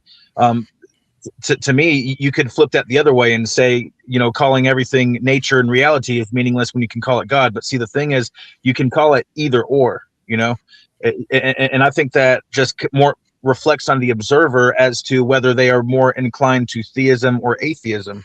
Now, I absolutely admit that followers of Abraham have entirely made God a bad touch word, and I'm really trying to bring it back. I'm taking it back from them, that they have ruined the name of the one true creator. And I spend a lot of my time and energy going after the followers of Abraham, just like a lot of y'all do. But besides that, I also spend a lot of time in atheist room. Some of you guys have recognized me from hanging out in all kinds of atheist room. Durante Lamar is my favorite atheist. I'm all up in his lives all the time. You guys know Durante? I do. Yeah, I had a bad experience with him, to be honest with you. I only watched a couple of his videos. I followed a guy named Brandon when I was sick. I was home all the time. I had some really bad medical problems, so I was on YouTube too much. And I came across a guy named Brandon who does a channel named Mindshift. He seems like a really solid guy, really nice guy, family man. I really like his channel a lot. I don't consume his content anymore just because I don't have time, but he's a great guy. He interviewed Delante, if I'm saying that correctly, Mr. Lamar. Yeah. And I think it was when Mr. Lamar was just getting started with his own stuff. Mhm. And so Brandon gave him a big push right from the gate. And Okay. so I thought I would support this brother, you know, and try to support a new content creator. And I watched, I think it was maybe even just one video. And I have a formal education in biblical studies as well. I don't have a master's degree or PhD in any in theology, but I have gone to Bible college and I have studied world religions formally. So while I don't consider myself to be an expert, I do have quite a bit of background in this. And Durante Lamar, What were you raised up as? Just asking. Agnostic. I was never actually a religious person. I studied because I find it fascinating, because I love history, is really where my passion is in history. And you cannot, in fact, this relates to the conversation with Lamar. You cannot separate religious beliefs from society.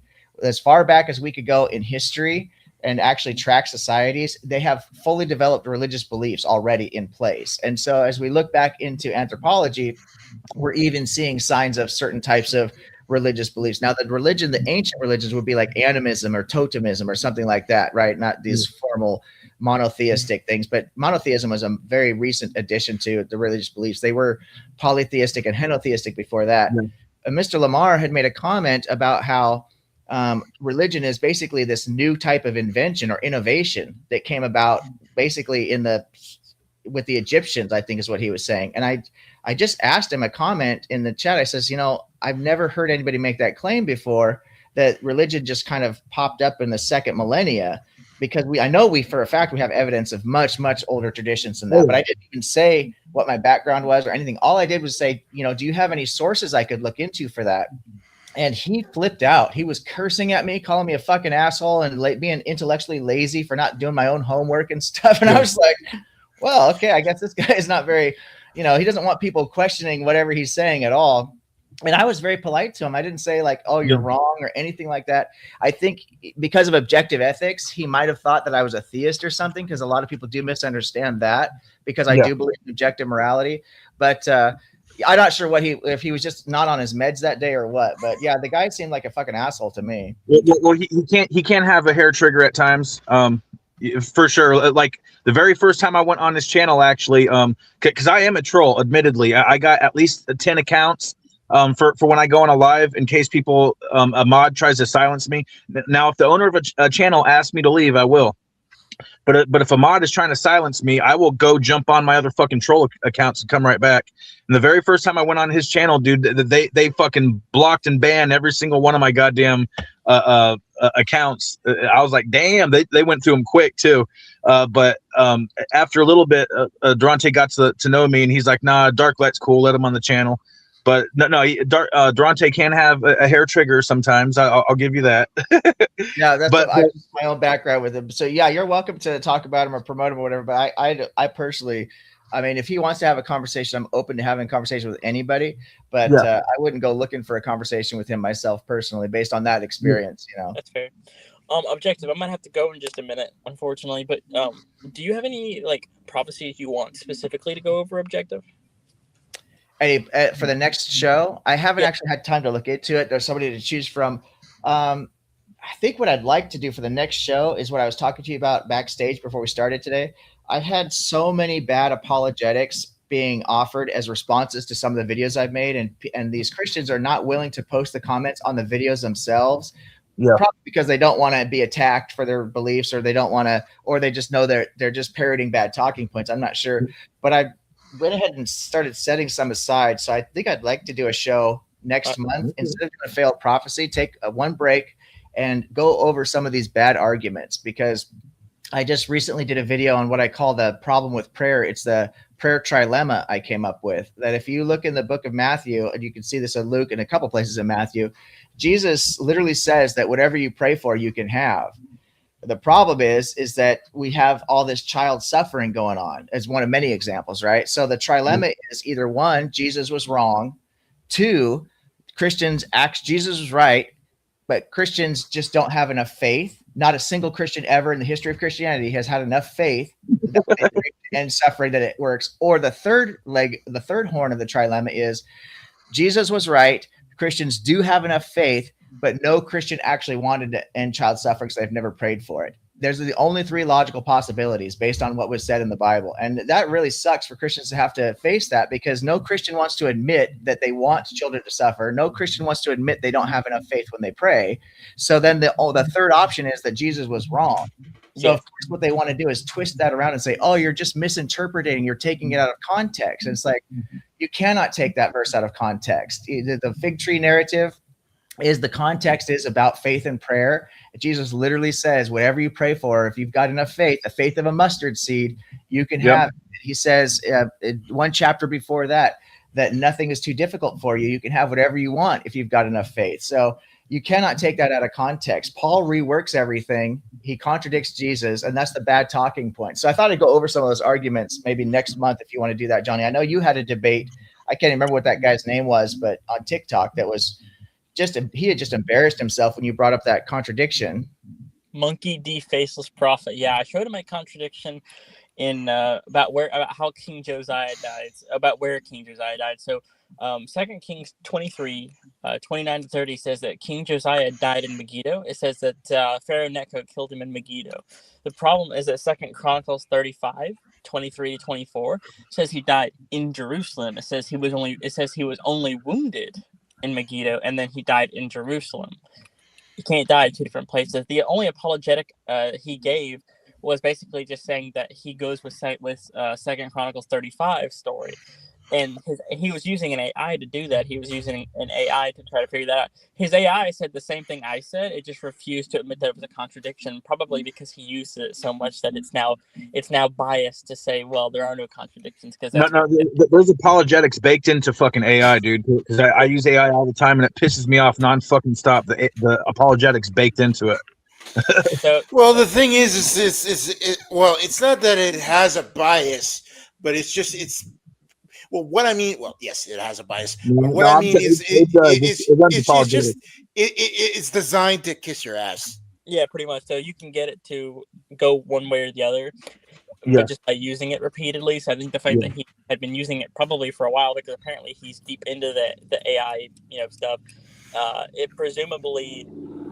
It was presumably then biased to not admit that there's contradictions in the book. But it said the same thing I said. It just refused to call it a contradiction. But when I pointed that out, I asked him, what does 2 Kings 23 say? He said, oh my God, you got to get out of here. He was literally freaking out. Like, I think, and Objective and me agree on this, I think he was like almost close to tears there for a second. Like he was like, there's not a contradiction. He did look like he was, he did look like he was ready to break down. And I'm not trying to be like mean to the guy. I think he had really bad arguments and bad talking points, but I'm not trying to make fun of him for being emotional. But he did look like he was about ready to break down. I thought, man, this guy he just took a huge L on his own channel, and then he booted you as a response. And that just shows, if you've got to kick somebody out of your room, I mean, I don't know. There are some reasons, obviously, you have to mute people or ban people. I've had it happen one time on my channel. I've told somebody that they're not allowed on my open panels, not because of anything they said to me or one of my guests, but they have a history with doxing somebody. And so I said, you have to provide me evidence that you've tried to make that right. You've reached out to the person with a sincere apology. Whether they forgive you or not, I can't control that. But if you don't show me that you've tried to at least make amends for that, I can't platform you. But other than that, I've never had to deal with it. I let people say what they want to say, as long as they're not being openly bigoted or something. They can have some crazy takes on something that I completely disagree with. But I think the value of what I'm trying to do here is to let them expose these bad ideas and to have an intelligent response. Because if I can't push back with an intelligent response to somebody's claim, then that's my fault. I need to sharpen my game. So that's what we're trying to do around here. Yeah. So thank you, Objective, for having me up here. I had a great time. It was a fantastic show today. I look forward to our next show when we go over the apologetics you want to go to. Just DM me some of the apologetics, and I'll look into them, and that way I can be prepared for it. But thank you all. I had a fantastic time. I hope you all have a fantastic rest of the stream. I'm sorry I have to go early, but I have some family stuff I have to do. No, you did a great job as always. I'll be in touch with you through Discord, and we'll talk about let's talk about some of these arguments that we've heard, some of these bad arguments, and that should be an entertaining show, because anybody who joins the panel, I'm sure every one of us have had to deal with one of these bad talking points before about, there's no contradictions in the Bible, or this is univocal, or the Trinity makes sense. I swear it does. I just can't explain it. Tilting. That's not my handle. My handle is just at JonnyB. So Do you have yeah, a channel, Johnny? what'd you say? Do you have a YouTube channel, Johnny? I do. Okay, I'll check you out. All right. Yeah, and I will be posting Johnny's link in the description of this video. In fact, Darklight, I'll make sure and get a link to your channel in the video as well. So I try to do that when people engage in the chat, and just out of respect, try to promote the community, support people. Everyone's struggling out there. So yeah, I'll definitely get a link to your channel in the description as well. My channel is essentially a vlog channel. I just post whatever the fuck I want. It's not just theology stuff. Because I only cover about 8 different interests, but my favorite topic is theology. So about half my videos are theology. Then the other half are like vlog stuff, because I live off grid in the woods with no electric with the pack of dogs. I'll post stuff about that, post stuff about music, just whatever the fuck I fucking want to post, dude. I don't let the algorithm dictate my expression. And if you go to my posts on my channel and scroll down it, I got all kinds of notes in there about my theology. It's the raw notes that are going towards my books, where I go much more in depth in this stuff. I go very in depth into what the fractal singularity omnimatrix is, and its relations to everything. I go into depth and all that shit. All right, everyone, have a good day. I'll see you all later. Thank you, Johnny. Johnny. Darklight, I'm going to give you a chance to actually have a final word as well. Here, I'll let you go last. Let me go to Chris Moore. Chris Moore, I'm going to probably kind of wind this down. I've got one of the gals at work. Someone's giving her a hard time, some customer. So I need to follow up on that and make sure she's okay. But so Chris, I'm going to give you the floor. If you want to have a final closing word, and then we'll go to Darklight. I don't really have much to say, to be quite honest. Let's see. There's also Brit from non-spirituality. That's another channel that's actually good, although it's more of the spiritual atheism type of thing. Also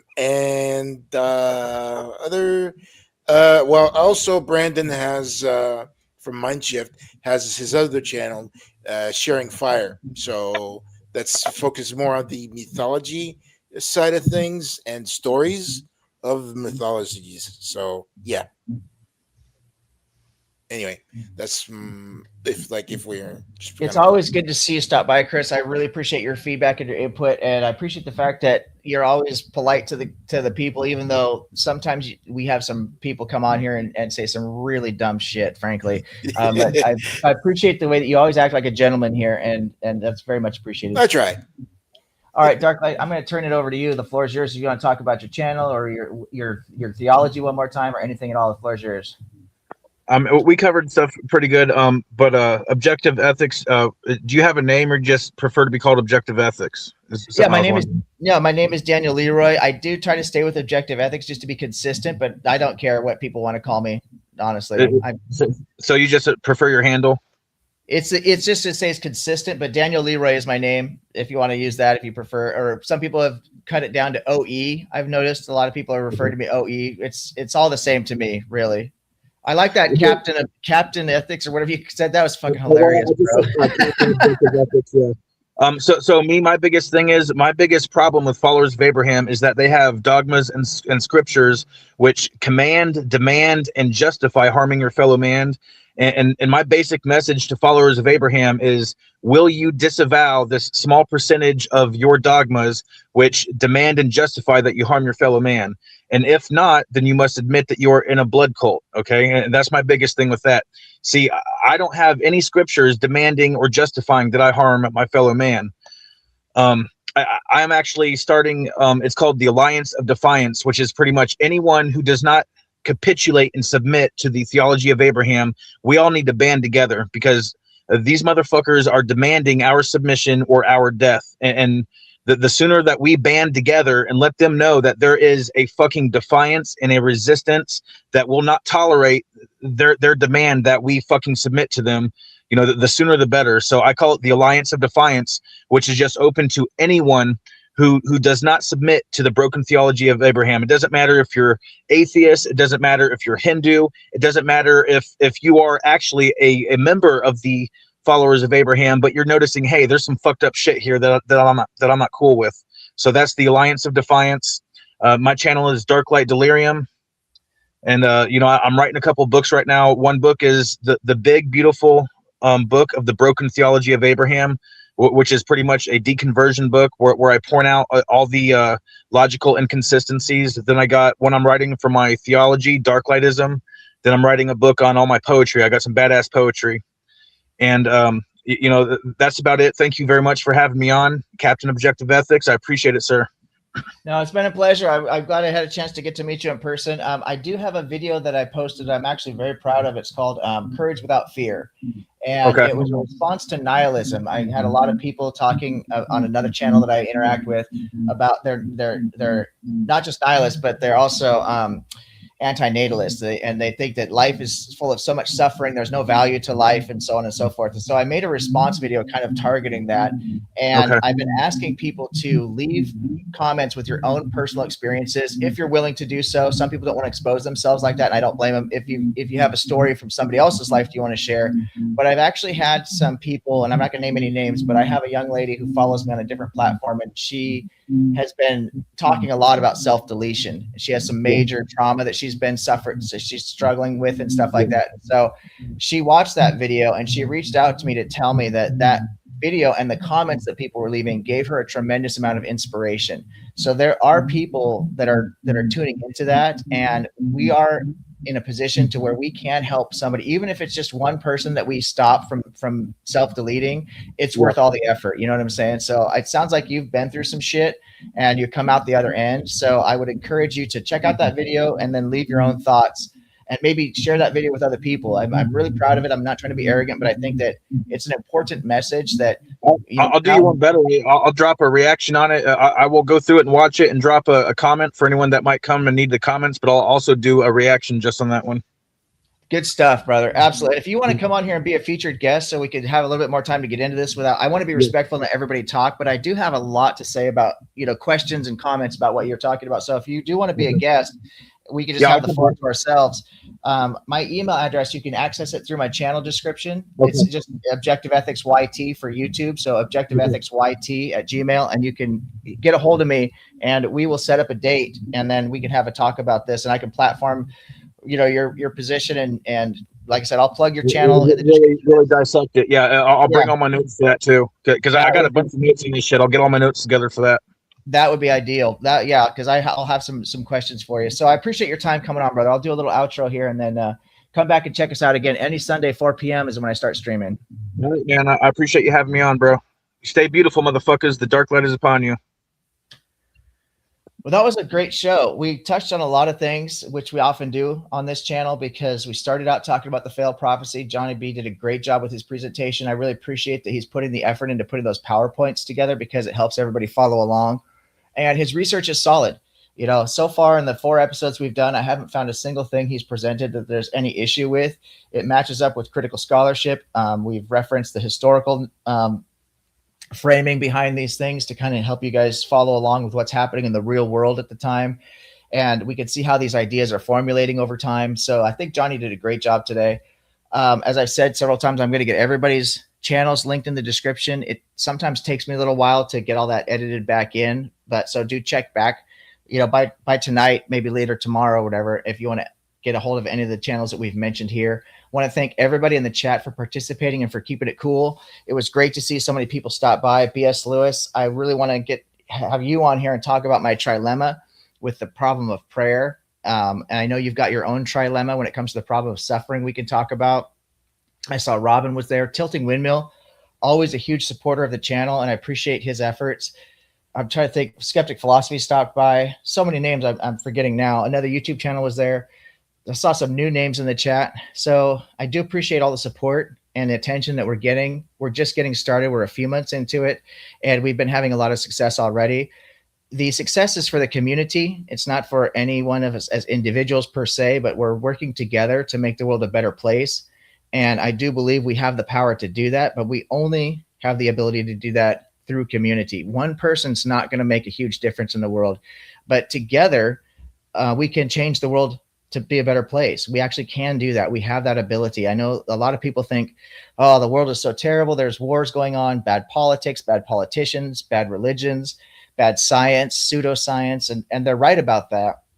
I'm not living in denial, but I truly believe that we can change all of that. We actually have the ability. We're the ones that fucking did it in the first place. We can undo it, right? This is a people problem, and people have the ability to solve it. So take care of each other, take care of animals, take care of the planet, and I will look forward to seeing you guys next Sunday.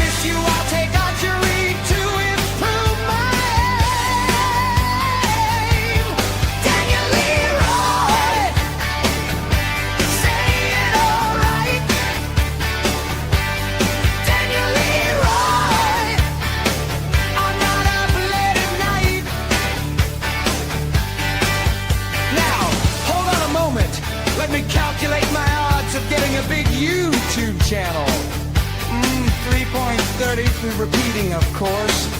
That's better than I've done before. And Deacon Brennan, Willard, what do you do?